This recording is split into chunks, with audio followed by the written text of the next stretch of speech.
Selamat malam, perkenalkan nama saya Andre Palenti, NIM 2110417468, kelas manajemen 4 pagi, mata kuliah perilaku organisasi, dosen pengampu Bapak Adi Mursalin SEMM. Baik, pada video kali ini saya akan menjawab beberapa pertanyaan soal UTS. Pertanyaan pertama adalah, jelaskan pengertian perilaku organisasi. Perilaku organisasi adalah suatu bidang terapan yang mempelajari tingkah laku atau perilaku manusia dalam organisasi, mulai dari kapasitasnya sebagai individu atau anggota kelompok, hingga hubungan yang relevan dengan organisasi. Pertanyaan kedua, ada berapa bidang ilmu yang ikut memberikan kontribusinya dalam perkembangan dari ilmu keorganisasian? Jelaskan.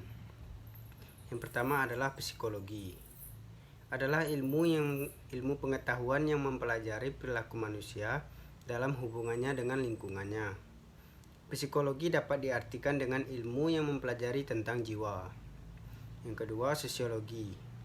Berasal dari bahasa Latin yaitu socios, yang berarti kawan atau teman, sedangkan logos berarti ilmu pengetahuan. Walaupun banyak definisi tentang sosiologi, namun umumnya sosiologi dikenal sebagai ilmu pengetahuan tentang masyarakat. Yang selanjutnya, antropologi adalah salah satu cabang ilmu sosial yang mempelajari tentang budaya masyarakat suatu etnis tertentu. Antropologi lahir atau muncul berawal dari ketertarikan orang-orang Eropa yang melihat ciri-ciri fisik, adat istiadat, budaya yang berbeda dari apa yang dikenal di Eropa. Yang selanjutnya, ilmu ekonomi adalah ilmu yang mempelajari perilaku manusia dalam memilih dan menciptakan kemakmuran. Selanjutnya, ilmu sejarah adalah ilmu yang digunakan untuk mempelajari peristiwa penting masa lalu manusia. Pengetahuan sejarah meliputi pengetahuan akan kejadian-kejadian yang sudah lampau serta pengetahuan akan cara berpikir secara historis.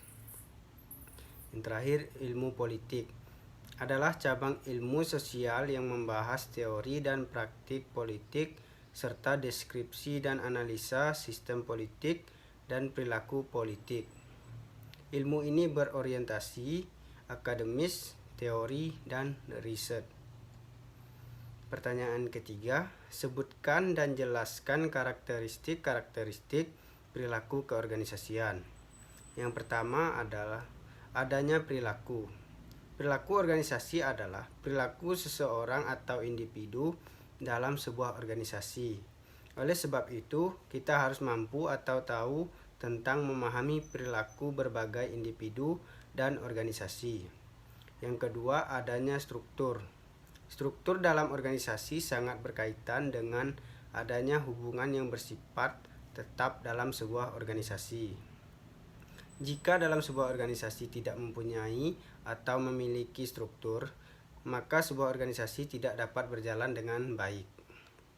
Yang terakhir, adanya proses. Proses yang dimaksud adalah adanya interaksi yang berkaitan dengan interaksi yang terjadi antara anggota organisasi.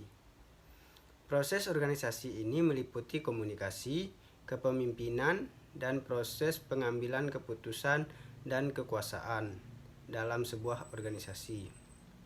Pertanyaan keempat, jelaskan apa yang Anda ketahui tentang teori motivasi. Teori motivasi adalah teori yang mengulas mengenai motivasi serta mengelompokkannya menjadi beberapa bentuk dari kurun waktu ke waktu. Motivasi sendiri merupakan salah satu kosakata atau istilah yang tentunya tidak asing untuk Grammars dan sering dijumpai dalam kehidupan sehari-hari. Pertanyaan kelima mengenai link video. Pertanyaan pertama adalah, jelaskan siapa pembicaranya. Pembicara dari video tersebut adalah Eriko Muhammad Y. Pertanyaan kedua, apa topik yang dibicarakan? Video tersebut membicarakan tentang sikap dan hubungannya dengan perilaku. Pertanyaan ketiga, jelaskan isi yang dijelaskan oleh pembicara di dalam video tersebut. Yang pertama adalah sikap. Sikap berasal dari kata Latin aptus yang berarti dalam keadaan sehat dan siap melakukan aksi atau tindakan.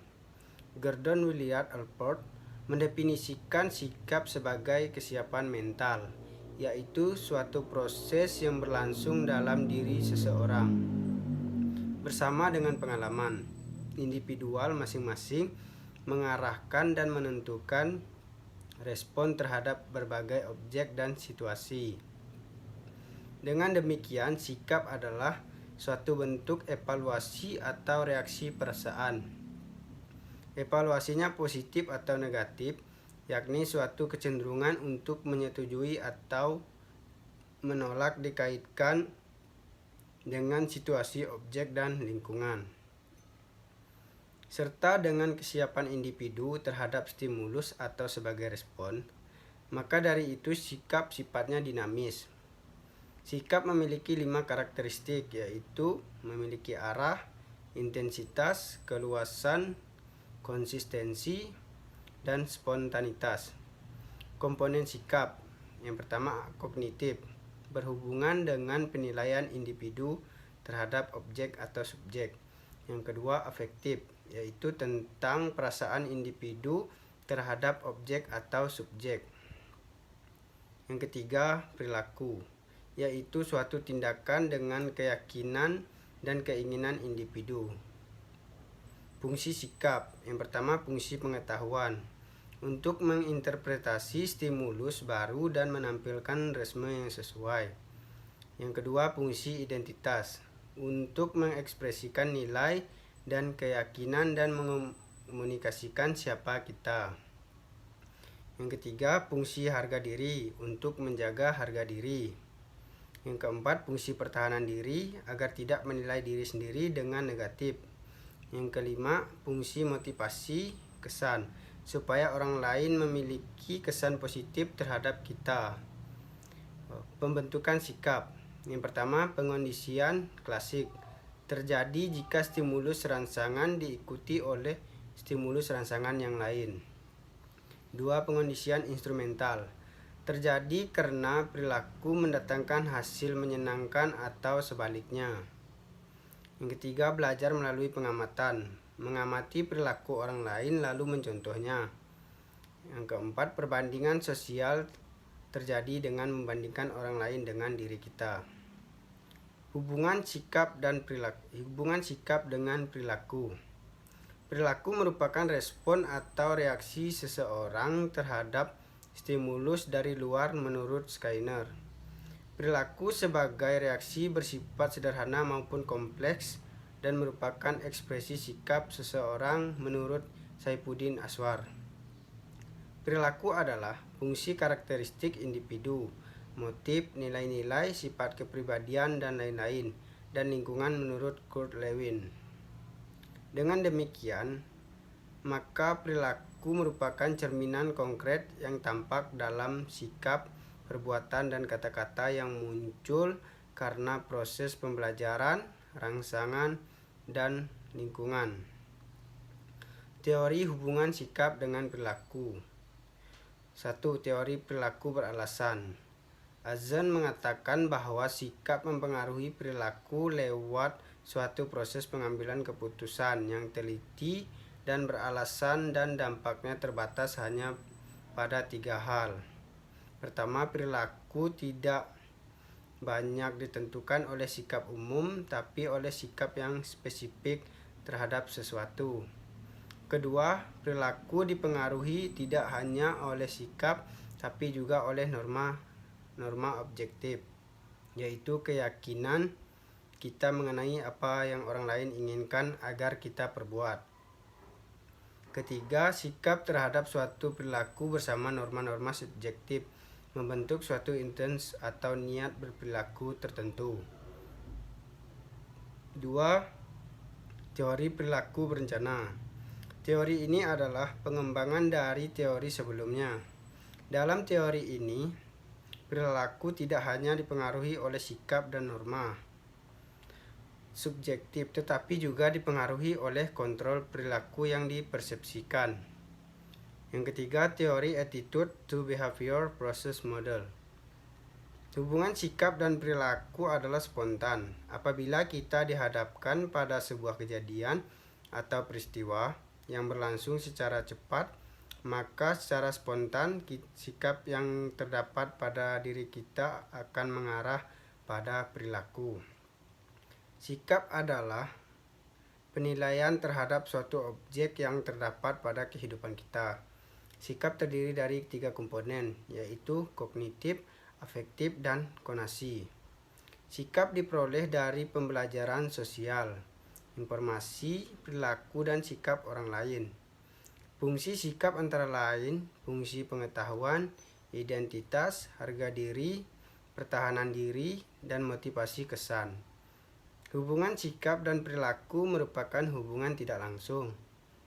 Perilaku tidak selalu mempresentasikan sikap, tetapi banyak faktor lain dalam konteks sosial yang mempengaruhi perilaku. Hubungan sikap dan perilaku dipengaruhi oleh kuat lemahnya sikap. Pertanyaan keempat, bagaimana Anda menerapkan teori yang dijelaskan oleh pembicara tersebut? Mungkin kita dapat menerapkan teori-teori tersebut dalam kehidupan sehari-hari, di mana kita harus memiliki sikap dan perilaku yang baik terhadap orang lain. Yang kelima, jelaskan manfaat yang Anda peroleh setelah menonton video tersebut. Setelah menonton video tersebut, saya banyak belajar bahwa sikap dan perilaku memiliki hubungan yang erat dalam kehidupan sehari-hari. Pertanyaan keenam mengenai dua link video. Pertanyaannya adalah, jelaskan siapa pembicaranya. Video pertama adalah Dr. Nur Effendi, SOS MSI. Video kedua, Amin dan Syarif A. Pertanyaan kedua, apa topik yang dibicarakan? Video pertama membicarakan tentang pengertian perilaku organisasi dan kepuasan kerja. Video kedua membicarakan tentang perilaku individu dalam organisasi. Jelaskan isi yang dijelaskan oleh pembicara di dalam kedua video tersebut. Video pertama menjelaskan tentang definisi perilaku organisasi adalah bidang studi yang menyelidiki dampak perilaku individu, kelompok, dan struktur dalam organisasi, dan kemudian mempublikasikan pengetahuan itu untuk membuat organisasi bekerja lebih efektif. Kinerja organisasi adalah pencapaian tujuan, merupakan kriteria yang seringkali digunakan dalam mengukur kinerja organisasi. Faktor-faktor yang dipengaruhi oleh OB adalah produktivitas, kemangkiran, turnover, keanggotaan organisasi, dan kepuasan kerja.